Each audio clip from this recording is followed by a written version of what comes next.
যেই কাজগুলো করলে পরে, যে আমলগুলো করলে পরে তোমাদের মর্যাদাকে বাড়িয়ে দেওয়া হবে এবং তোমাদের ছোট ছোট গুনাহসমূহকে ক্ষমা করে দেওয়া হবে। বলুন সুবহানাল্লাহ। আমি কি তোমাদেরকে এমন এমন কিছু আমলের কথা বলবো না, এমন এমন কাজের কথা কিছু বলবো না, যেই কাজগুলো করলে পরে, যেই আমলগুলো করলে পরে আল্লাহ রাব্বুল আলামিন তোমাদের মর্যাদাকে বাড়িয়ে দিবেন এবং তোমাদের ছোট ছোট গুনাহগুলোকে আল্লাহ তাআলা মাফ করে দিবেন। সাহাবায়ে কেরাম রাদিয়াল্লাহু তাআলা আলাইহিম আজমাইন তিনারা বললেন, ইয়া রাসূলুল্লাহ, আপনি অবশ্যই আমাদেরকে সেই আমলের কথাগুলো বলবেন, যেই আমলগুলো করলে পরে আল্লাহ রাব্বুল আলামিন আমাদের মর্যাদাকে বাড়িয়ে দিবেন, যেই আমলগুলো করলে পরে আল্লাহ রাব্বুল আলামিন আমাদের ছোট ছোট গুনাহগুলোকে মাফ করে দেবেন। অবশ্যই সেই আমলগুলোর কথা আপনি আমাদের জানিয়ে দেন। সাহাবায়ে কেরামের আদর্শ তো ওরা আমাদের মতো আদর্শ ছিল না। আমরা যখন কোনো সওয়াবের কথা শুনি, যখন নেকের কাজের কথা শুনি, তখন আমরা পিছু হাঁটি। আর সাহাবায়ে কেরাম ছিল সওয়াবের জন্য, আমলের জন্য তারা ছিল পাগল পারা।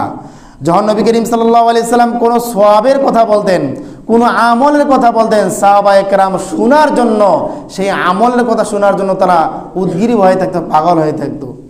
সাহাবীরা বলে, ইয়া রাসূলুল্লাহ, অবশ্যই আপনি আমাদেরকে জানাবেন কোন কাজ করলে পরে আল্লাহ রাব্বুল আলামিন আমাদের মর্যাদাকে বাড়িয়ে দিবেন এবং আমাদের ছোট ছোট গুনাহগুলোকে আল্লাহ তাআলা মাফ করে দিবেন।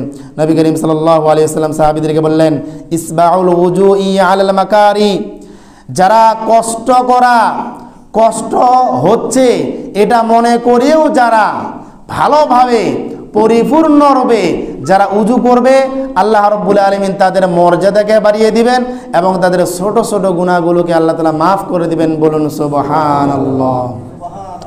এই জন্য সম্মানিত হাজরিন, এই যে আমাদের মর্যাদাকে বাড়িয়ে নেওয়ার জন্য এবং আমাদের ছোট ছোট গুনাহগুলোকে মাফ করে নেওয়ার জন্য সর্বোত্তম একটা মোক্ষম সময় হলো এই শীতকালীন সময়ে। আমরা যদি 1 নম্বর শীতকালীন সময়ের আমল আমরা ধরে নেই, তাহলে আমাদের 1 নম্বর আমল হিসেবে আমরা কিন্তু এটা আমল আমাদের ধরে নিতে পারি, যারা আমরা 5 ওয়াক্ত নামাজ পড়ি অথবা পড়ি না, যে আমাদের যদি আমরা উজু করি শীতকালীন সময়ে আমাদের উজু করতে কষ্ট হয়, এটা আমরা সকলে জানি। শীতের কনকনে শীতের দিনে ফজরের সময় উঠে ঠান্ডা পানি দিয়ে উজু করা কত যে কষ্টকর। এরা যারা 5 ওয়াক্ত নামাজ পড়ে, যারা ফজরের নামাজ পড়ে, যারা এশার নামাজ পড়ে, তারাই শুধু জানে। কিন্তু নবী করিম সাল্লাল্লাহু আলাইহি ওয়াসাল্লাম আমাদের কি বললেন? যারা শীতকালীন সময়কে অপেক্ষা করে, শীতকে অপেক্ষা করে, ঠান্ডাকে অপেক্ষা করে, যারা সুন্দরভাবে পরিপূর্ণরূপে যারা উজু করবে, আল্লাহ রাব্বুল আলামিন তাদের দুনিয়াতে তাদের মর্যাদাকে বাড়িয়ে দিবেন এবং তাদের গুনাহসমূহকে আল্লাহ তাআলা মাফ করে দিবেন। বলুন সুবহানাল্লাহ, সুবহানাল্লাহ, সুবহানাল্লাহ।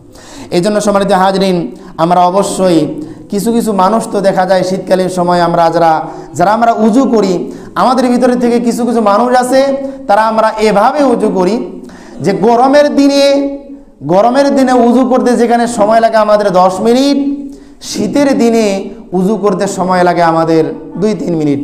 2-3 মিনিটের ভিতরে আমাদের উজু করা হয়ে যায়, কারণ আমরা কোনো মতো শুধুমাত্র পানিটা নিয়ে আমরা শুধু মেসেজ করে দেই।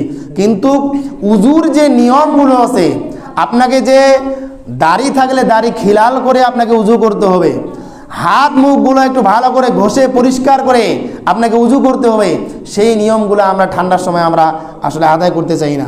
কিন্তু আমরা যদি শীতকে ভয় করে আমরা যদি এভাবে উজু করি, ধরি মাছ না সুই পানি, এরকমভাবে আমরা উজুটা সারতে চাই, যদি আমরা এভাবে উজুটাকে আমরা সারতে চাই, তাহলে আপনি ওই যে আল্লাহর নবী বিশ্বনবী মুহাম্মদুর রাসূলুল্লাহ সাল্লাল্লাহু আলাইহি ওয়াসাল্লাম যেই ফজিলতের কথা বলেছেন, যেই সওয়াবের কথা বলেছেন, যে আমাদের মর্যাদাকে বাড়িয়ে দেওয়া হবে এবং আমাদের গুনাহসমূহকে মাফ করে দেওয়া হবে যদি আমরা শীতকে অপেক্ষা করে উজু করি ভালোভাবে, এই সওয়াবটা আমরা তাহলে অর্জন করতে পারবো না।